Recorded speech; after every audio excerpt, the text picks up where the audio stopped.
आशीर्वाद चौगुना बढ़ोतरी हो गए। आज एक देवे के बाद आशीर्वाद दे दो। डॉक्टर संजय सिंह कही है या लानावा,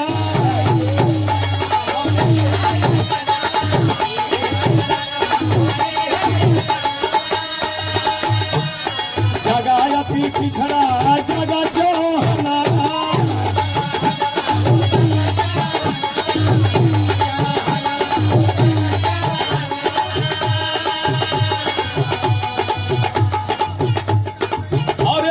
घोसी विधानसभा के प्रत्याशी जनजनवादी पार्टी के आप श्री भोला कृष्ण भोला के तरफ से बड़े अच्छे विचारों आने वाले हैं। आप कृष्ण भोला की तरफ से बहुत रुपये का पुरस्कार आया, बहुत बहुत प्रणाम है।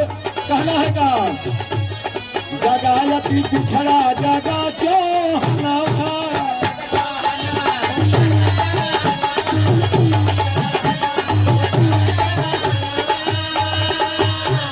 संजय का माना कहनवा सखी अब जागल बा देखा जहनवा,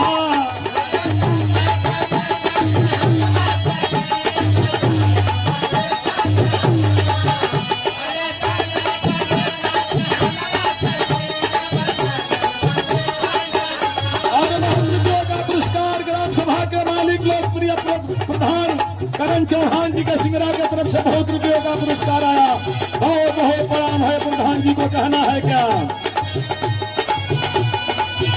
अरे जनवादी जनवादी का जागल जहनवा सखी, जनवादी का जागल जहनवा,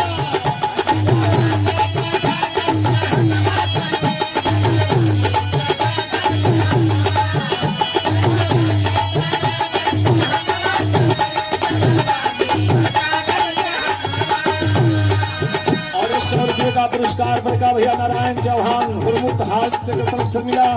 बहुत बहुत प्रणाम है। कहना है क्या यह अत पिछड़ा का लारे लड़ाई,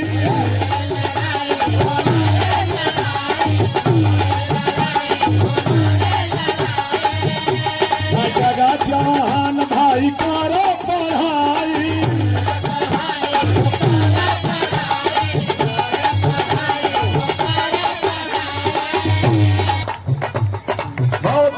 का पुरस्कार आया।